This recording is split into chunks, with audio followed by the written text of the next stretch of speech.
Welcome back, guys. So today on this video, we are talking about your Propwire account, and more specifically, I'm going to quickly answer a question I keep getting a lot on my other video, and that is, how do you run comps for a property or a house in Propwire? So let's go ahead and talk about this. First off, guys, real quick video, not too many steps involved, so be sure to stick around to the end of the video. But why would you want to run comps anyways? Well, that's pretty easy. If you're running an online business doing wholesale real estate, sometimes you come across deals, but you need to make sure that you're getting a good deal by running comps and checking the local sales. Whatever the case is, it's a pretty easy process. It's handled here in your propwire.com account. Check my video description. I'll try to leave the written instructions there as well. But I've already logged into my Propwire account, and this is the home screen. Now here on the home screen, if you want to go ahead and find property comps, there's actually a lot of different ways you can do this. So I'm going to show you how I normally look for comps if I'm going to be buying a property. So first off, the most important thing is you want to go ahead and separate geographically where you're looking for comparable homes. Now, the thing is, this is going to be different depending on which area you're working in. So if you're working in a populated area, let's say in Los Angeles,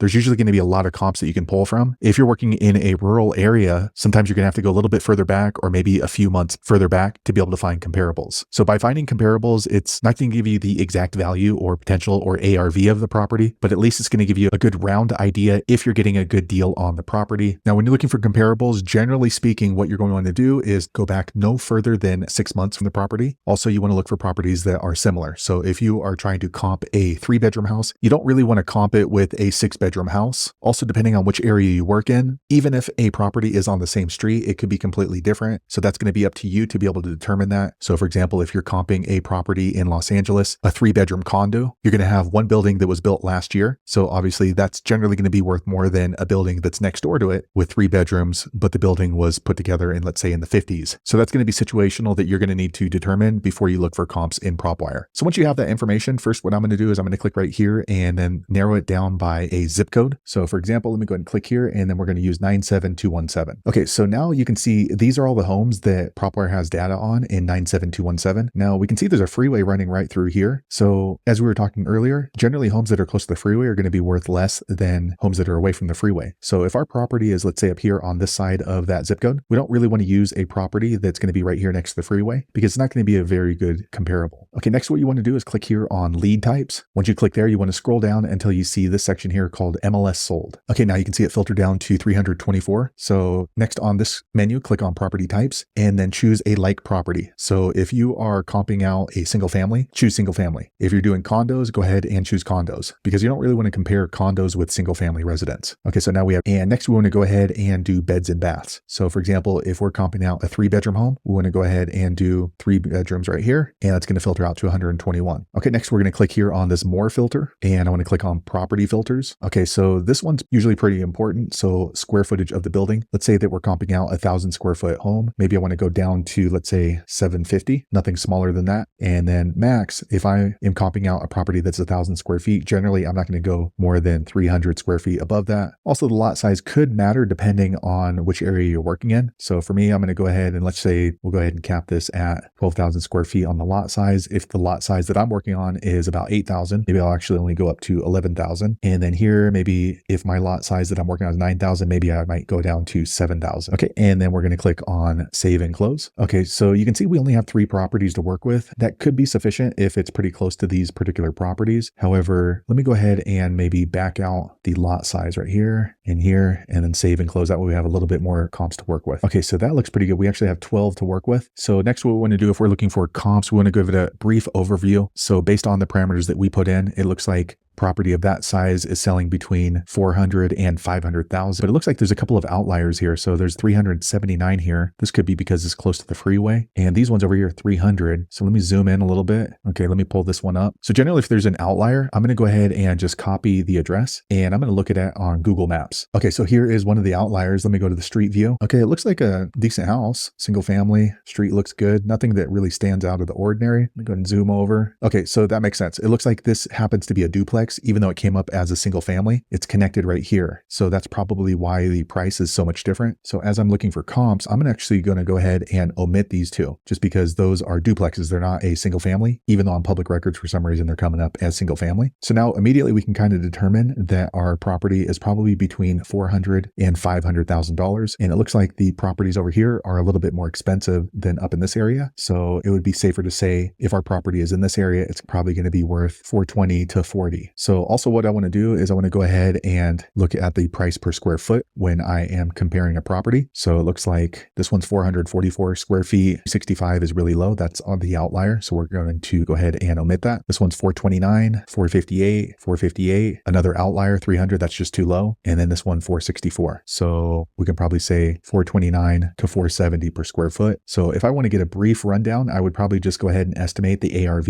at 450. So let me pull up my calculator. Okay, here's my calculator. So we'll just do 450. And then let's say the property is 980 square feet. Okay, so I would probably use that as a round number, 441. I know that the ARV is probably not going to be more than 441, depending on the condition of the property, where it's located close to a busy street. Also, if you want to go in a little bit deeper when you are comparing properties, you can actually just go into one of these properties and you see this one is 5,000 square foot lot. This one's 7,500 square feet, 7,000 square feet, 7,000 square feet. So again, if my property has a smaller land or footprint, then maybe I want to go ahead and go towards the lower end of the price per square foot. So this one's 429. Let's say mine is 5,000 square feet. Maybe I would go ahead and calculate on the 429. So let's see, 429 per square foot times 9. So if I want to go even more conservative, I would go 420 for my particular property. So there you have it, guys. If you're wondering how to look up comps using your Propwire account, that's the way that I normally do it. If you have a more efficient way to find comps for a property or a house, be sure to leave a comment below. Let the rest of us know. Hopefully you found that video useful. If so, click thumbs up or maybe consider subscribing to my channel, and I hope to see you on the next video. Thanks again for watching.